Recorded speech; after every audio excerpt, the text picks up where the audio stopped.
മോനെ 1:30 വരുമെന്ന് പറഞ്ഞിട്ട് ഇവിടെ കാത്തിരിക്കുകയാണ്. വരുന്നു. കൈയൊക്കെ എന്ത് പറ്റി?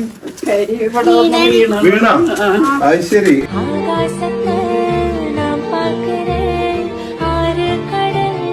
ചെറിയ സമ്മാനം ഞാൻ വരാന്ന് പറഞ്ഞിട്ട് എനിക്ക് എന്താ പറയാ ഓരോ യാത്രയും കാര്യങ്ങളും പിന്നെ ഫോണിൽ കൂടെ നമ്മൾ ഇടയ്ക്ക് സംസാരിക്കുമല്ലോ. എന്നാലും ഹാപ്പി ആയിട്ട് കണ്ടല്ലോ. മറ്റേ ഫോൺ വിളിച്ചാൽ കുറച്ച് കഴിയുമ്പോഴേക്കും അമ്മച്ചി കരഞ്ഞു പോകും.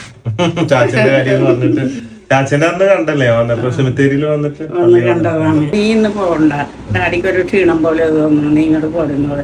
അതേ ഞാൻ എത്തിക്കഴിഞ്ഞെന്ന് പറഞ്ഞു. പാല് കുടിച്ചു കഴിഞ്ഞിട്ട് പറയണേ, അതേ ഗിരീശമ്മേ എനിക്കിഷ്ടായി കേട്ടാ, സന്തോഷമായി, തൃപ്തിയായി. അപ്പൊ അതെന്റെ മനുഷ്യൻ ഇങ്ങനെയൊക്കെ പറയുന്നത് എനിക്ക് സങ്കടം വരും കിട്ടാന്ന് പറഞ്ഞോണ്ട് സാധിക്കുന്നത്. അത് കഴിഞ്ഞ ശേഷം ഞാൻ ഈ കൈ ഇങ്ങനെ പിടിച്ചിട്ടുണ്ടായിരുന്നേ. ഒരു കൈ ഇങ്ങനെ പിടിച്ചിട്ട് വെറുതെ ഇങ്ങനെ തടയിരിക്കുന്നു. ആ കൈ പെട്ടെന്ന് താഴോട്ട് വീണു.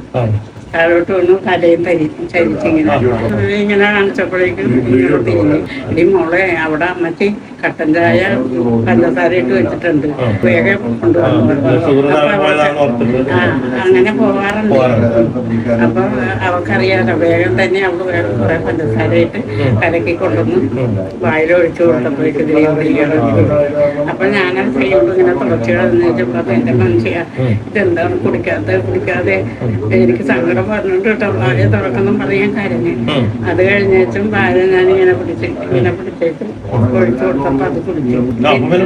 അത് കുടിച്ചു കഴിഞ്ഞാൽ എന്നെ ഒന്നിങ്ങനെ നോക്കി. ദൈവം എപ്പോഴും കിട്ടും, ദൈവത്തിന് അറിയാൻ പറ്റുള്ളൂ. എല്ലാവർക്കും പോണ്ടേ?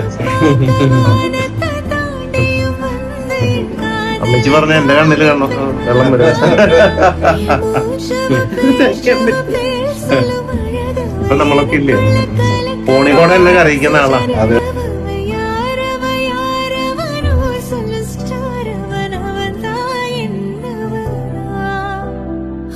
എന്റെ വീട്ടിൽ ആരോഗ്യാന്ന് തോന്നിപ്പോയി. അത് വരാൻ കാരണം കൊറേ സംസാരിച്ചു കഴിയുമ്പോഴേ കുടുംബത്തിൽ ആരോഗ്യാണ് എന്നുള്ളൊരു തോന്നലാ. ഫോണിൽ കൂടെ അറിയിപ്പിച്ചു, ഇപ്പൊ നേരിട്ടിട്ട്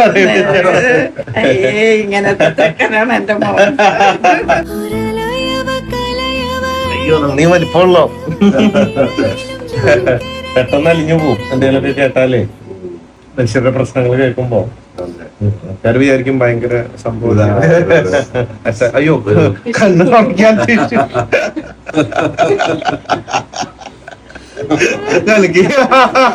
കണ്ട് മനസ്സിലാക്കി അറിഞ്ഞുകൊണ്ട് ടിഷ്യൂ